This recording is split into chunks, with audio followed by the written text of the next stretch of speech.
Hola Alejo, ahí te veo. Te voy a sumar.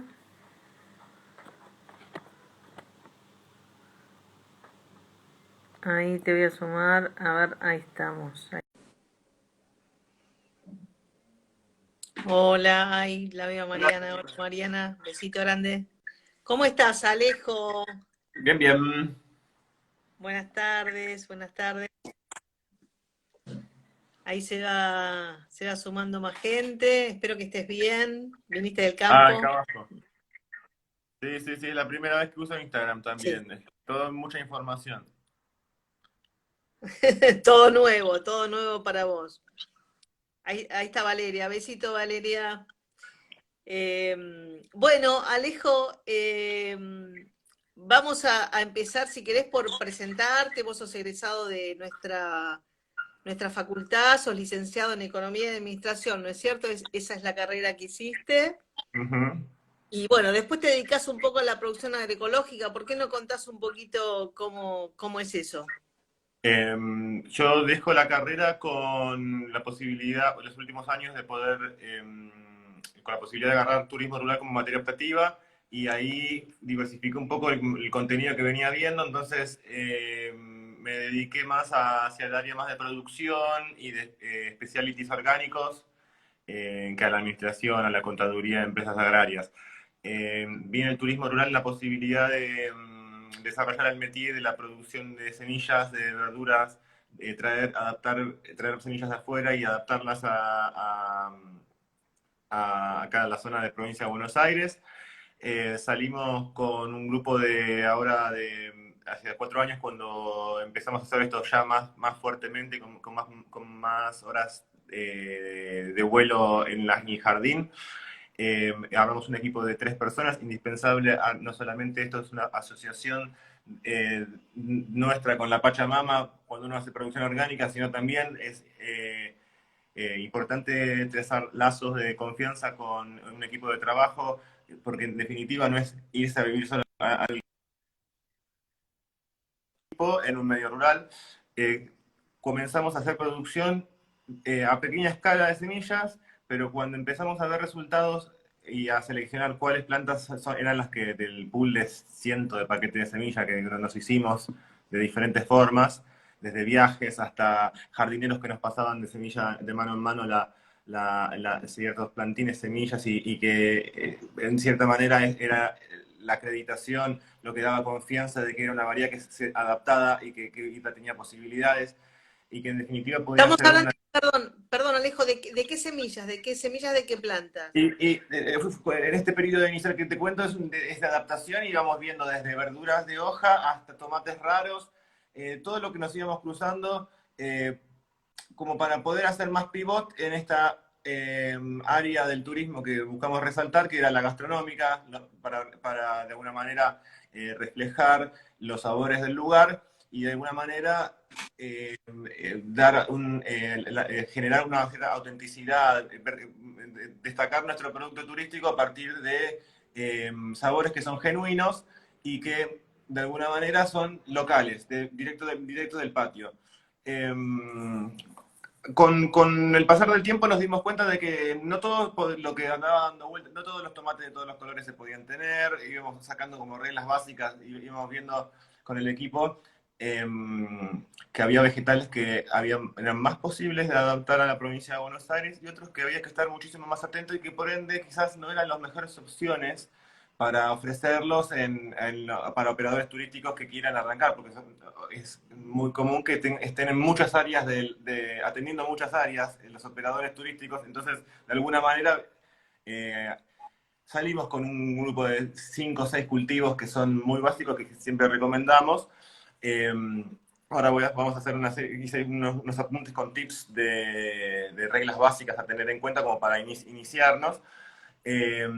Y a partir de eso, ahora los laburos más últimos que estuvimos haciendo es conseguir un sponsor, un restaurante importante de Buenos Aires, en la huerta en la cual venimos ya trabajando, hicimos estos experimentos. Eh, Le vendemos el espacio, decimos que es la huerta de ellos, nosotros abastecemos un plato en particular, que es la ensalada orgánica de la huerta, es un restaurante que da la curiosidad que con la pandemia se expandió, no se contrajo, que es una rareza, pero bueno, es un restaurante muy importante de Buenos Aires, que está en Palermo, es una parrilla, y que de alguna manera le alquilamos el espacio y le vendemos los productos de un solo plato que se llama ensalada orgánica de la huerta. Ese es nuestro último proyecto como equipo y aparte de recibir a visitantes de fin de semana, que tenemos nuestra casa familiar de campo siempre en alquiler, donde proponemos llevarse parte de la cosecha para que coman en la semana los visitantes de nuestra huerta. Estos son los dos proyectos que más estoy trabajando ahora y que, bueno, de alguna manera son, tenemos un Instagram de la Estancia La Payasada, Estancia Argentina La Payasada, ese es el proyecto que está en La Plata, es un proyecto familiar, y ahí es una manera de hacernos de semillas, de las cuales también repartimos. A todos los que estén interesados, siempre los paquetes de semillas los repartimos, han recorrido nuestro paquete de semillas toda la Argentina. Cuando vendíamos en la feria las semillas también nos iba muy bien y venía gente de muchos lados. Y a los jardineros entusiastas no hay ningún inconveniente. Si se acercan, les acercamos unos paquetes con algunos tips de cultivo. Yo voy a A ver, preparar... ¿Sí? sí, no, digo, para ordenar un poco, porque la gente que se conecta, no todos son estudiantes, hay gente que es productora. Por lo que acabas de contar, hay como dos modelos de negocio. Recordemos que tu establecimiento está cerca de La Plata, ¿no es cierto? En las afueras de La Plata, del lado de Magdalena sería. Está bien. Entonces, yo te preguntaría, ¿cómo pensás? Vamos a pensar en dos modelos de negocio diferentes. Uno que es este del turismo asociado a empresas gastronómicas, como es este del restaurante. Cuando vos decís le alquilo una parte, ¿cómo sería? Es una propuesta de comunicación en donde el restaurante obviamente consume 11 jaulas de rúcula por semana, 5 de repollo, es un montón, es una escala imposible para abarcar para... No lo, no lo pueden, claro, no lo pueden abastecer ustedes solos. No, porque es muy artesanal nuestro trabajo, es lo más cercano a la jardinería sin químicos que a la producción hortícola extensiva. Orgánica. Pero lo que nosotros hacemos es, ya que es una tarea súper artesanal lo que estamos haciendo, nosotros le proponemos una parte de la producción, que sería casi el 100% de nuestra capacidad de venderle, pero para abastecer un solo plato. Entonces ellos pueden, parte de la o sea, verduras, que son de las que ellos necesitan sí o sí para ese plato, que son específicas, no son comunes, unas lechugas no muy comunes. Y otro pedazo de ese ingreso viene de la mano de la contenido de redes, que es lo que ellos buscan, que es para diferenciarse del resto de los restaurantes. Entonces le proponemos un video diario de 5 segundos, de 5 a 10 segundos, que son los que normalmente se pasan por las redes, ¿no? Siempre videos cortitos. Entonces, de esa manera, Sí. completamos, redondeamos nuestro ingreso algunos amigos me dicen, es la huerta humo, me dicen. Porque no sería el total el ingreso derivado de una producción agroecológica. Pero yo le digo igual que se necesitó bastante más materia gris por hectárea que lo normal para sacar ese ingreso extra. De alguna manera, ellos buscan que los videos estos sean una forma de acreditar con el ahínco, con la especialidad de ellos, que es chequean las carnes, tienen alguien que les chequea las carnes en Liniers, los cocineros también tienen todo un protocolo porque tienen una nueva distribuidora de deliveries. O sea, la rareza de este restaurante es que en pandemia en pandemia se expande. ¿Cómo se expandió? Con deliveries. Y nosotros se nos ocurrió proponerle esta idea, pero porque no veíamos que podía expandirse para otro lado. Dije, bueno, entonces, si querés realmente diferenciarte y demostrar con qué calidad vos chequeás los productos que terminan en el plato de la gente, estos videos son una buena manera. Y al mismo tiempo también se me ponía Sí, pero es medio raro. Es bastante más amigable en la cabeza de las personas.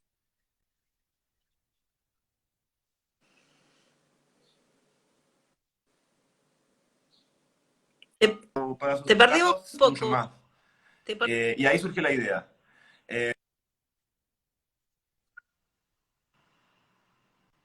¿Ahí me copian? sí, está como medio entrecortado, no sé cómo estará tu conexión de internet, capaz que es por eso. A ver, me muevo a otro lado.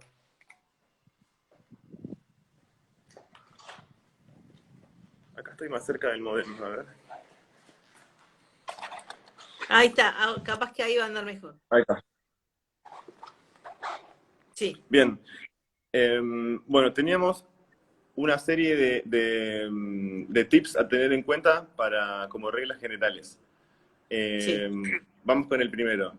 A mí se me habían ocurrido, todos estos tips están en el marco de como una especie de frase, que es, no hay insumo que reemplace dos puntos y cada uno de estos ítems que les voy a pasar. Por ejemplo, con esta idea de que las huertas orgánicas no necesitan de insumos exóticos o de comprar determinados fertilizantes sí o sí, o claro. determinadas semillas sí o sí.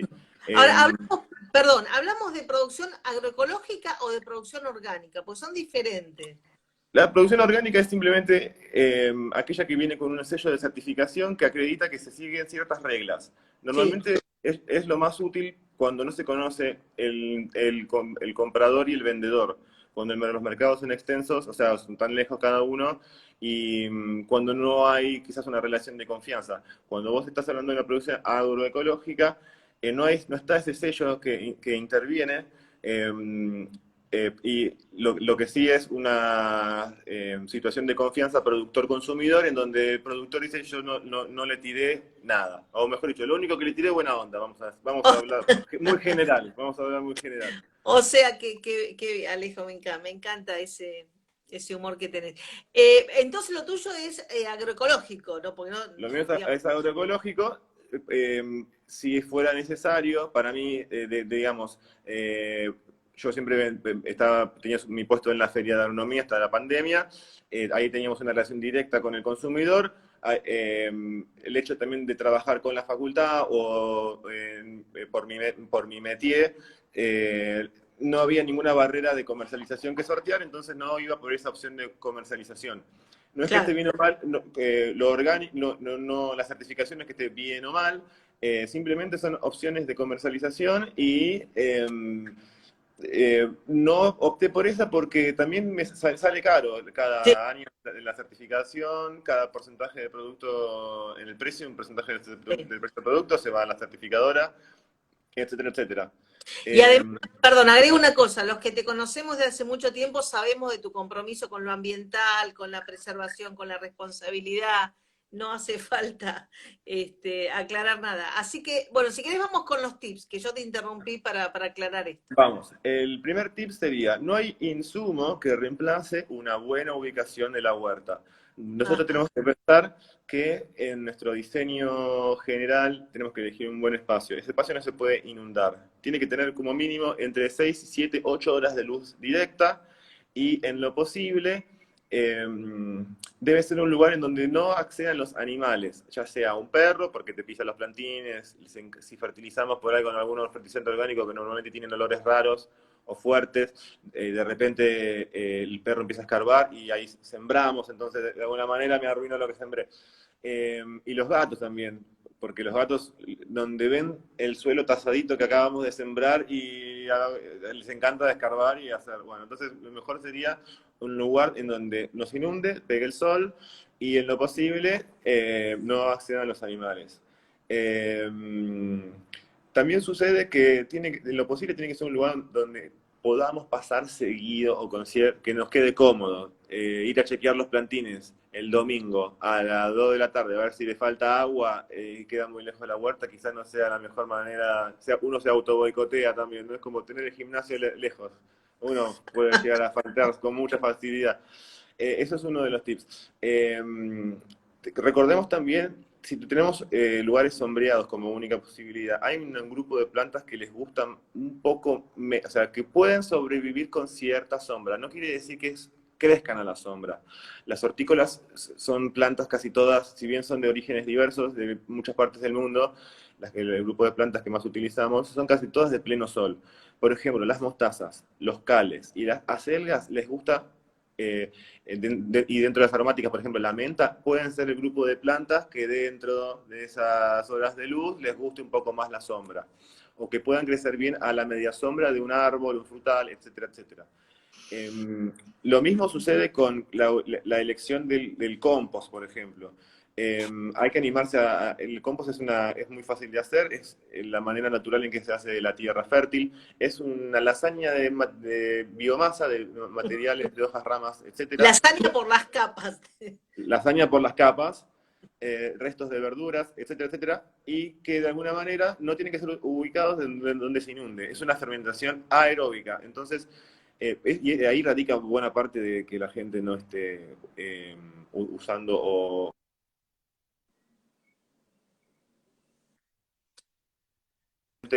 porque hay moscas o olores, se desanime y no lo haga más. Si tiramos la basura si tiramos la basura, los restos vegetales en la basura, son un problema más grande que si los separamos en origen y los reciclamos. Hacemos una lasaña de vegetales. Perdón, De vegetales, vegetales, de ramas, de biomasa, o sea, hojas, ramitas. lo que tiramos, cáscara vamos a hablar más en llano, cáscaras de fruta, de Todo. verdura, de papa, Exacto. cáscara de La, huevo. la cortada del pasto es muy útil también. Todas las ramas de alguna poda que normalmente se ubican en la base del compost, a modo de que de alguna manera corra aire por la base de la pila. También recordemos, tiene que ser una pila por lo menos de 1 metro por 1 metro y 1 metro de alto. Tiene que tener un cierto volumen para que tenga una fase térmica, que suba de temperatura, que es un indicador de que estamos haciendo las cosas bien. Bueno, estábamos en el punto de ubicación. Ese compost que ahora, bueno, no nos vamos a detener cómo hacer un compost, pero es importante que si ubicamos bien la huerta, ubicamos bien el compost. El compost no puede tener agua en la base, entonces tiene que de por sí tener, hay gente que lo hace sobre un pequeño pallet, por ejemplo, así corre aire por la base, por ejemplo. Así nos garantizamos de que no va a tener olores, de alguna manera importantísimo para reflejar un orden en el jardín y de alguna manera también nos va a garantizar que ese compost tenga la fuerza que tiene que tener. Eh, Después, bueno, para los que están más avanzados, para que sigan investigando, hay que ver qué materiales yo combino para que ese compost sea mejor o peor y se haga más rápido o menos rápido. Lo charlamos otro día. Mm. Siguiente. Sí. Revolverlo, revolverlo, removerlo, eso a Removerlo veces. ayuda, remover el compost y homogeneizar de repente lo que estaba en el borde, llevarlo al centro, darlo vuelta, etcétera, etcétera, es como poner quinta en el proceso de fermentación. Entonces eso Claro, va a acelerar la sí, descomposición de materiales, pero a más sí, vueltas lo doy más de la comida, de las plantas estoy quemando también. ¿Me explico? claro, O sea, compost que tardan más en hacerse, son más lentos, son mejores compost. Al final, el cocinado lento del compost es mejor que un cocinado rápido. claro. Ahora, por ahí lo necesito porque la temporada ya la tengo encima, por ejemplo. ¿No? Una recomendación, y ya si querés pasamos a otro tema para no detenernos en el compost, quedaría para otro vivo, en cualquier momento lo podemos hacer, es cortar chiquito, ¿no? Cortar chiquito, no tirar la cáscara, Exacto. la naranja toda sin Y cortar. con las ramas lo mismo. Por eso el pasto es tan buen material, o las hojas secas son tan buen material para hacer composta. Siguiente punto. Sí. No hay insumo que reemplace una buena rotación. Bueno, Ajá. las rotaciones son indispensables. Son la observación de un patrón natural, o sea, el seguimiento, la elección de plantas en una huerta para que no se repitan los cultivos en poco tiempo es la mejor forma de evitar las plagas y las enfermedades. Eh, a medida que yo voy perfeccionando y voy conociendo las fichas técnicas de cada cultivo, ya puedo pensar en hacer, bueno, no hago 4 tomates para ver cómo crecen o sacar semillas, sino que ya hago una cama de tomates para abastecerme o por ahí. Eh, una buena cama de batatas, por ejemplo, otro cultivo que a mí me gusta mucho hacer, que son fáciles, sumamente resilientes, o sea, andan solos, son los cultivos que uno los consigue del fondo de una bolsa de que uno no va a comer y de repente lo haces un plantín, los pocos meses tenés varios kilos más de... Sí, me gusta pensar las rotaciones de cultivo como la manera, la mejor forma de evitar que las condiciones para que una plaga aparezca. Entonces, de por sí, la mitad de la batalla ya la tengo ganada de esa manera. Por ejemplo, en tomate, en ciertos cultivos es más difícil o, digamos, más susceptible este punto que en otros. Por ejemplo, tomate conviene siempre espaciarlo muchos años del mismo cantero que uno lo hizo ese verano, esa primavera-verano. Entonces, no solamente voy a estar atento, te digo tomate porque es un cultivo que normalmente uno hace mucho y termina cayendo en poco tiempo en el mismo lugar en donde cultivó antes. Pero, digamos, las chinches, la Tiene muchas blanca, plagas. Tiene muchas muchas plagas. plagas. Entonces, en ese cultivo puntualmente, la rotación y el estar atento o anotar la bitácora del jardinero es muy importante en ese sentido, ¿no? Cómo uno va distribuyendo las plantas año tras año. Ese es uno.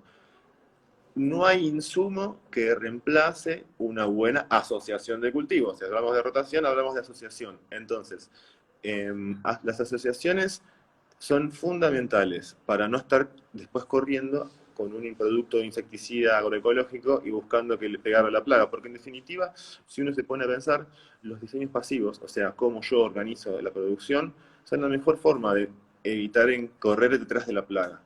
Claro, Uno busca adelantarse a la tasa de crecimiento del bicho. Unos claro, bichitos no pasa nada, está todo bien. Incluso van a ser la comida de los insectos buenos que andan dando vueltas dentro de mi claro. huerta, como crisopas, avispas solitarias, las mosquitas que quedan paradas y hacen así, que son moscas sírfidas. De alguna manera ellas coexisten con estas plagas porque o ponen huevos en ellas, o se alimentan de ellas, o de alguna manera interactúan eliminándolas. Entonces, las plantas no deben ir solas en su producción. Por ejemplo, una tomatera no tiene que ir solamente tomates genéticamente iguales y uno al lado del otro, sino que debe haber una combinación de morrones picantes y no picantes, tomates de diferentes colores, por ejemplo, que genera una trampa cromática. Tomates verdes son menos fáciles de ver para las plagas que tomates rojos. Y hay variedades que son exactamente iguales en gusto, y no estoy diciendo que no tengamos tomates rojos, sino que, digamos, en la proporción, que nuestra idea de una tomatera sean combinaciones de plantas donde haya un producto central, que es el tomate, pero que haya unos subproductos. Sí, Ahí también se habla de plantas que tienen la propiedad de como de ahuyentar, ¿no es cierto? Aromáticas, escuché y ese tipo. desde ya. Todas tienen, vamos a decirle así, una personalidad botánica o una ficha técnica. Por ejemplo, cuando yo hago tomates, me gusta colocar en la punta de los canteros de tomate plantas de tabaco. Las plantas de Ajá. tabaco son plantas, tienen una doble función. Atraen a las moscas blancas, que es una plaga muy recurrente, que se ubica en las puntas del cultivo, y es una mosquita blanca es transmisora de enfermedades y chupa la savia de la planta. Entonces es un problema en múltiples niveles. Lo que es esta planta de tabaco la atrae hacia ella y la mosquita muere ahí, en la planta de tabaco. Las hojas pueden, a su vez, las puedo usar como una forma de cocción, como en una sopa, para, al enfriarse, tirarlas puras en los cultivos en donde tengo ya plagas que no puedo dominar. Donde esto que les hablábamos de las tasas de crecimiento, o sea, si yo me entero más rápido de que hay una plaga presente y que ya se está desbordando, puedo accionar antes. Entonces, es muy difícil, es muy diferente actuar en una etapa de crecimiento temprana que ya cuando la plaga está desbordada. Por Ese lo es que otro punto. decís, Sí. por lo que decís hay que estar muy atento y hay que estar como observando No hay casi insumo que diariamente. reemplace a un jardinero atento. Ese Está sería el otro bien, punto. ese otro punto, claro, Es otro claro. punto. En los procesos naturales, muchos procesos naturales tienen forma de creciente, un punto de inflexión, y después ya ahí el daño lo que sería el daño, el umbral de daño, o sea, hasta dónde la presencia de la plaga me es perjudicial para el cultivo, hasta dónde no. Cuando se pasa ese umbral de daño, ya también es más difícil actuar. Claro, Siempre recuerdo, yo trabajo de jardinería en la casa de amigos, etcétera, clientes, y de repente me dicen, tengo algunos bichitos en el hibiscus. Entonces cuando voy al lugar era casi 90% bichos y un 10% hibiscus. Cuando es así, es bastante más difícil de actuar que cuando no hay, o sea, no hay insumo que pueda reemplazar eso, que claro, pueda actuar por eso, ¿no? Incluso es complicado cuando uno utiliza insumos convencionales también. claro. Eh, el- por ejemplo, en este sentido de seguir un buen timing o de actuar con un buen timing, eh, al momento de hacer los trasplantes o al momento de hacer las siembras, indispensable, por ejemplo, llegar al cantero con un plantín que no tenga toda su raíz enrulada, que estuvo un mes esperando Una en maceta. la maceta, eso es un estrés. Entonces, eh, el estrés ese, sumado a que, por ejemplo, después lo regamos 2 días sí, un día no, 2 días no lo regué, un día lo riego un montón, eso también es otro estrés. Capa de estrés sobre capa de estrés hacen que también las verduras, o en este caso el material biológico que estamos trabajando, sea más propenso al ataque de plagas. Todos estos puntos que estamos hablando son como reglas generales, no hay necesidad de insumos, son reglas generales naturales y que no es que si las obviamos no vamos a poder producir, pero son grados de dificultad que le vamos sumando.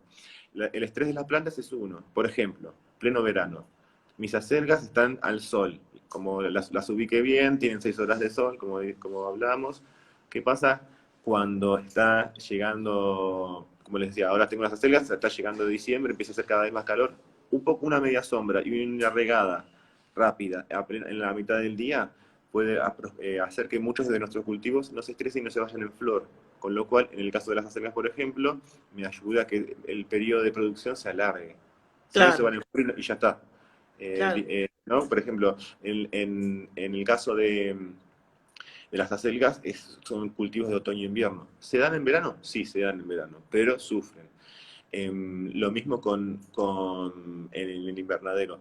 Los plantines tienen que tener un almácigo donde yo hago la siembra y donde se hace el repique a un contenedor individual y más grande a tiempo. De nada sirve trasplantar un plantín que se estiró muchísimo compitiendo con sus hermanos en el mismo lugar, porque después ese tallo incluso se vuelve más frágil y es mucho más difícil de trabajar con él y está más propenso a que cualquier cosa, desde el viento, a factores biológicos o abióticos, lo pueda destruir. Entonces, el timing en ese sentido también es muy importante. Bueno, vamos a ver qué pasa cuando ya la plaga nos desbordó. Vamos a ver un poquito para no siempre todo es color de rosa. ¿Qué pasa si ese día nos distrajimos una semana de un poco, tuvimos parciales y la huerta se nos desbordó de bichos? Bueno, hay una situación, a mí me gusta mucho trabajar con las que son como especie de vacunas que están hechas a partir de los mismos bichos. Un purín del mismo bicho que es un problema actúa como una vacuna, se diluye en agua, lo procesa el cultivo y mata y dispersa a los artrópodos de ese mismo tipo. Espera, El espera, o sea, espera, tendrías que tomar esos bichitos que querés combatir, ¿eso sería? Por ejemplo, tengo una sobrepoblación de babosas o de caracoles. Agarro los caracoles, agarro 100 caracoles, los machaco en agua, los dejo una semana en agua y esa agua putrefacta la diluyo en agua y riego con esa agua. Tiene acción inmediata Mirá y, vos. como les decía, es como una especie de vacuna y a su vez no afectas, por ejemplo, a las lombrices, abejas, etcétera, y todo el batallón de insectos benéficos porque es algo que está exclusivamente dirigido a un tipo de insecto en particular. Funcionan más con insectos grandes que puedes agarrar y cuando ya está desbordada la situación. Claro, Por ejemplo, en el caso de los caracoles, muchas veces pasa que los ves no solamente a la noche, entonces tenés que también tener ese timing como ajustado. Bien. A mí me pasa también mucho con el bicho moro, que es un bicho bastante grande, gris, que hace una caca urticante, les gusta mucho las acelgas y toda la familia de las remolachas. Tiene una forma de morder particular, entonces también en ese sentido lo identifico a tiempo porque sé cómo come la hoja. Y eso también en ese sentido los jardineros tenemos que ser un poco detectives, porque uno muy rara vez ve al bicho en infraganti. Normalmente ve qué pasó, qué pasó acá.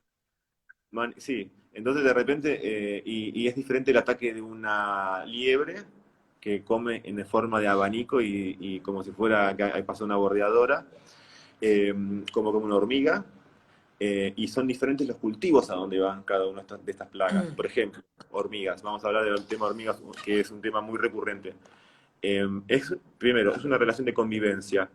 Normalmente, eh, yo trabajo las hormigas eh, considerando su naturaleza. Fíjense, las hormigas son territoriales y organizadas. ¿Cómo las combatimos con el método agroecológico? Con el opuesto. Son territoriales. Las hormigas negras son el problema. Ellas consumen un hongo que cultivan en el hormiguero y llevan las hojas y le dan de comer al hongo eso. No son,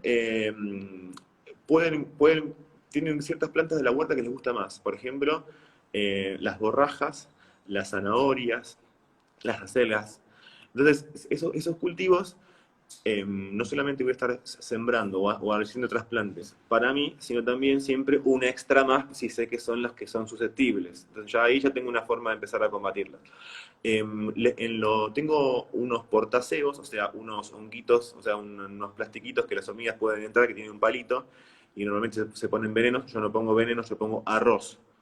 Eh, Eso las distrae. Y te llevan una semana 1 kilo de arroz, y esa semana tus cultivos crecen y ya pasan esa etapa que son susceptibles Claro. para el ataque de la hormiga, o sea, una Ujú. distracción. También son fanáticas de los cítricos. Funciona tirarles cáscaras de cítrico aquí y allá en la huerta para distraerlas, y también por plantar los cítricos en la punta de la quinta. Porque uno no se termina comiendo todos los cítricos que caen, que el árbol produce, algunos caen al piso y ahí va la hormiga y no van al cultivo que está al lado. Quizás muchas veces pasa cuestión de 1 metro o 2 y atraviesan tu cultivo, que antes te estaban atacando y van al cebo, van a la distracción. Los cítricos también nos aportan un importante antihormiga, que es, ¿viste cuando se pudren y se ponen azules? Que se ponen Sí, purulentos incluso. Bueno, sí. los cítricos, en vez de tirarlos al compost, conviene dejarlos que se genere ese vaho, esa baba azulada alrededor del cítrico, y eso es un hongo antagonista del cual las hormigas se alimentan. Entonces, de alguna manera, yo les hago una casita así, con la cáscara de la naranja, con lo azulado hacia adentro, y lo pongo en la entrada del hormiguero. Con el movimiento del aire, con el pasar de ellas, entran hormigas completamente llenas de esporas de un hongo antagónico al cual ellas se alimentan. Entonces, un hormiguero es un lugar muy limpio, pero al contaminarlo de esa manera, vos ves que eh, es un efecto que tarda un tiempo en accionar, pero hay que actuar con todas estas medidas al mismo tiempo.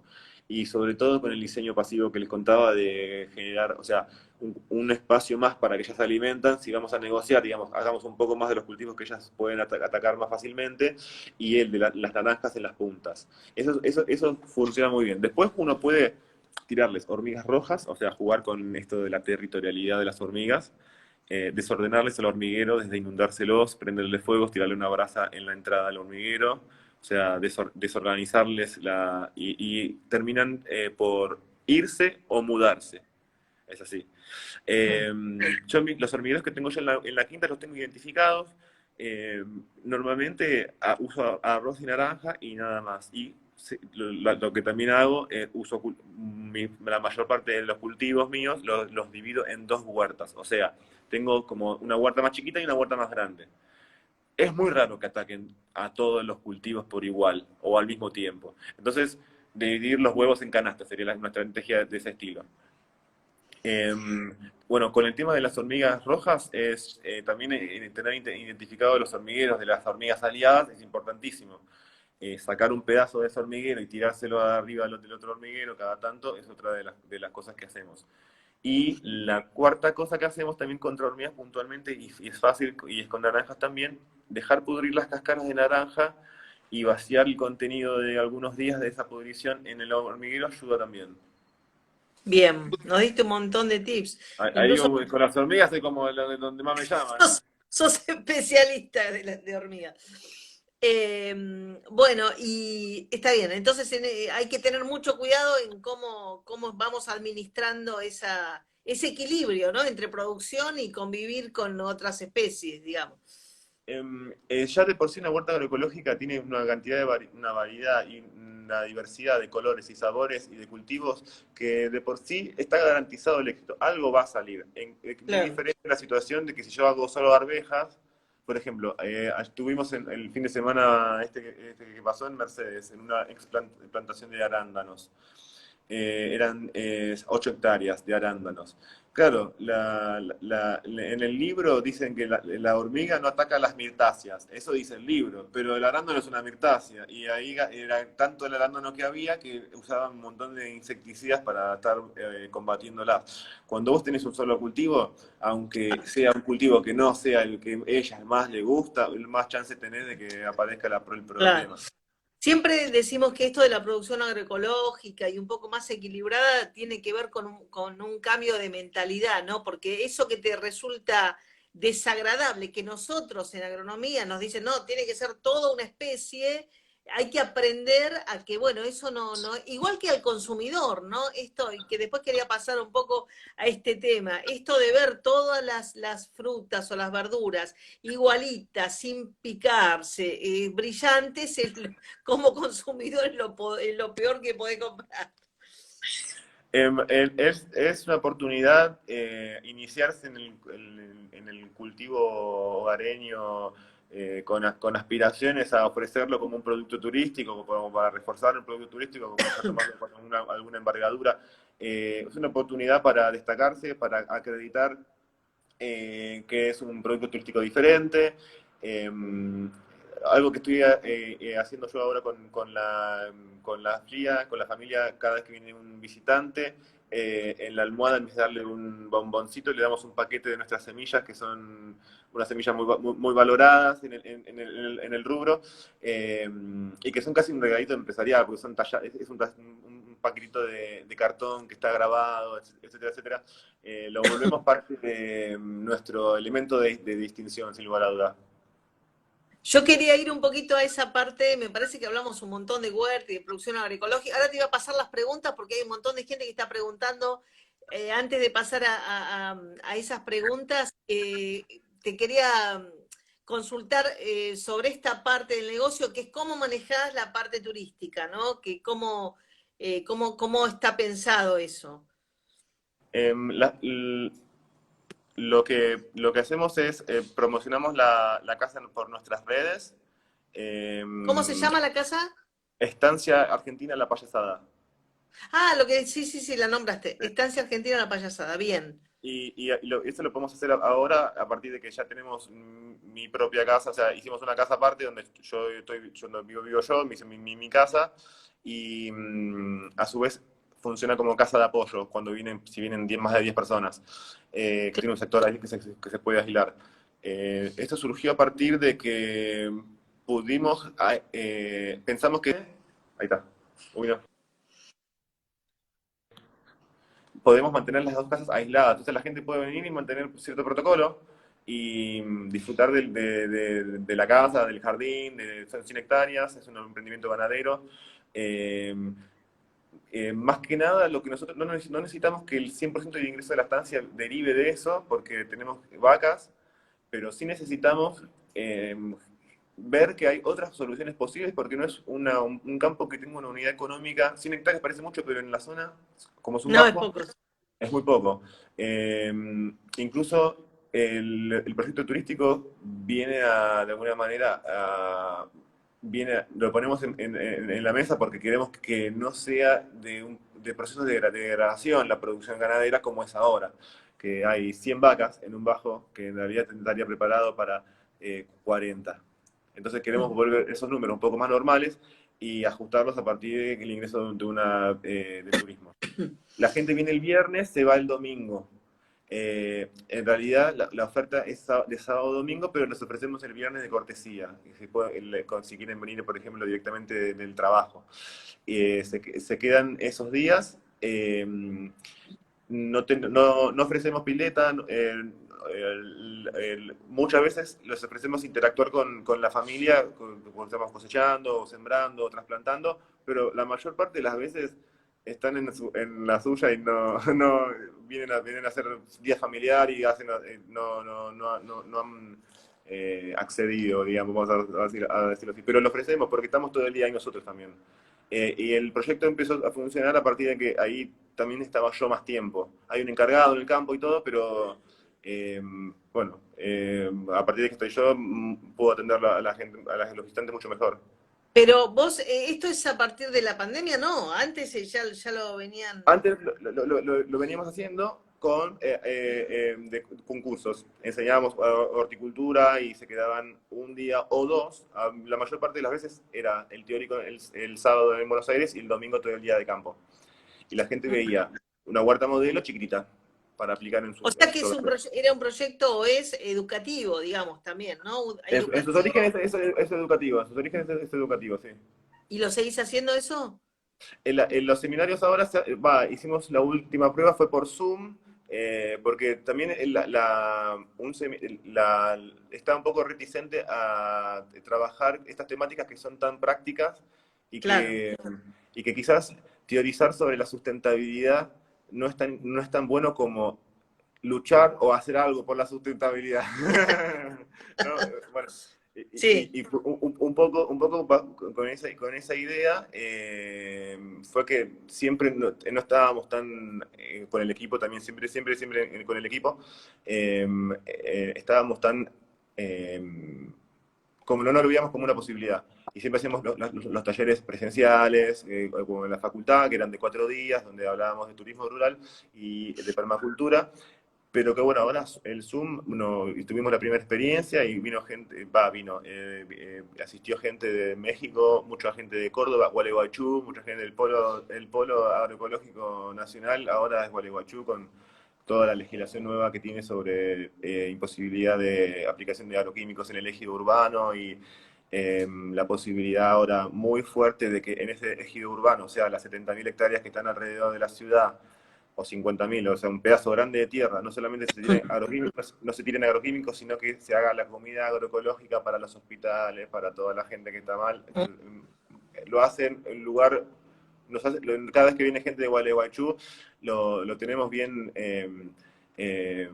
los ayudamos en lo que se pueda, mandamos semillas en algún momento también para allá, ahora que el programa de Pro Huerta no está tan fuerte como antes. Sí. No, ahí si te parece bien, vamos a pasar un poquito a las preguntas. Hay gente que dijo, que preguntó, perdón, pues se me fueron perdiendo, pero espérate, sí. ¿Cómo hace para conseguir las semillas?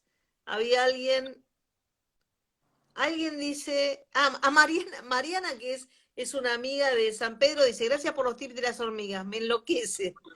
Y quisiera conseguir plantas de tabaco, dice Mariana. ¿Cómo hace?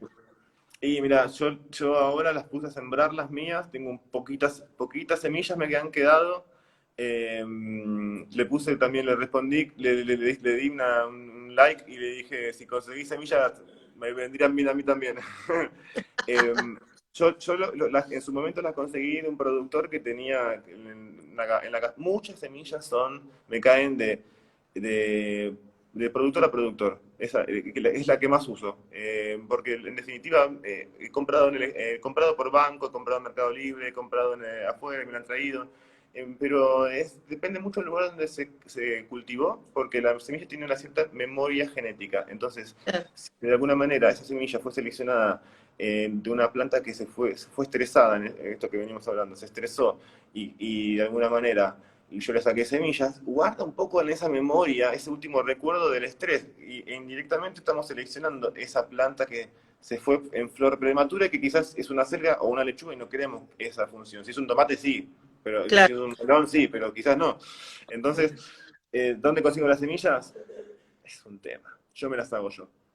Yo Bueno. les puedo dejar mi contacto y podemos hacer un intercambio y o les enviamos, no hay ningún inconveniente. Bueno, ahí entonces, como está acá puesto tu Instagram, recientemente creado, vamos a decirlo así, te pueden contactar a través del Contactar, sí, Instagram. sí. Bueno, no sé qué otra pregunta Yo había. también Sí. estoy en Capital y podemos organizarnos para yo de hacerle llegar las semillas de alguna manera, porque yo estoy en La Plata en el campo permanentemente, pero viajo a Capital todas las semanas. Bueno, entonces se pueden contactar con vos por el Instagram, ¿no es cierto? Sí, sí, sí. Ahí te pueden dejar un mensaje. A ver si puedo ver otras. No. A ver si hay otra pregunta. Eh, sí, bueno, Mariana dice, nos conectamos.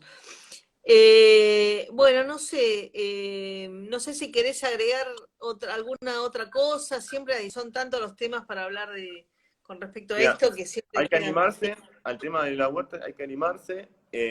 Pequeños éxitos garantizan no solamente la ensalada, sino el buen humor del jardinero. Arranquen con un buen cantero, la tierra de ese cantero no labúrenla bien, o sea, esa tierra está viva, tiene que ser como un bizcochuelo, hay que engordarla no solamente con un buen compost, sino con los mismos cultivos que yo elijo para que estén en ese cantero. O sea, un maíz genera muchísimas raíces que de alguna manera mejoran ese suelo, y una lechuga quizás no le genera no le hace tan bien a ese suelo. Eh, Podemos estar pensando en... No es prohibitivo, no digo que no hay que comprar insumos, pero digamos, todos estos tips de los que hablamos hacen más a los consejos de un abuelo que en algún momento cultivó, o un jardinero que en algún momento cultivó, y que a alguien que les quiere vender algo. Yo siempre desconfío un poquito de los productos que hay. Uno va al vivero, está lleno de productos que garantizan la cosecha. Bueno, a mí me gusta pensar que mientras solo también puede salir. Claro. Y observar, la observación, ¿no? Por eso también la huerta cerca de la casa, la huerta como espacio de contemplación. Si uno se pone a pensar, hablando del maíz, el maíz en sus orígenes era el teocintle, era un pastito con un solo grano, y a partir de la observación y años de dedicación, cruzando variedades que generaban un grano más grande, otro más, otro, dos granos, de repente llegamos a la variedad y a la diversidad de choclos que hay, ¿no? Miles de variedades. Entonces, esa observación, esa que hablábamos de no solamente las plagas como comen, sino también el identikit botánico de cada planta, es lo que hace un poco a la experiencia del jardinero también. Hay que ser paciente, ¿no? Es algo que no abunda en estos tiempos, pero hay que Trabajo aprender a hacer terapia también. eso. Sí, sí, sí, se puede usar como terapia, es verdad, para bajar un poquito la ansiedad de los que vivimos en esta ciudad tan agitada. Bueno, Alejo, no sé si tenés alguna otra cosa que quieras decir. No, esos tips que les pasé tienen para trabajar un rato largo. Exacto. Bueno, la verdad que te agradezco un montón, sabés que te quiero mucho, que hace mucho que nos conocemos, años, años, si bien con altibajos de tiempo, con paréntesis, pero siempre hemos estado conectados y en esta frecuencia de la responsabilidad ambiental y de producir con responsabilidad. Así que te agradezco muchísimo este vivo. Esto queda grabado en nuestro Instagram, así que después se reproduce muchísimo. Y bueno, estamos en contacto para la próxima que nos podamos ver presencialmente o Bárbaro, Sandra. acá hay gente que te saluda, que dice que eso es un fenómeno. Excelente nota, me dice nuestra amiga Mariana de San Pedro. Bueno, te mando un beso grande y nos estamos conectando. Para todos. Gracias. Gracias por participar. Chao, nos vemos, chao, chao. Chau, chau.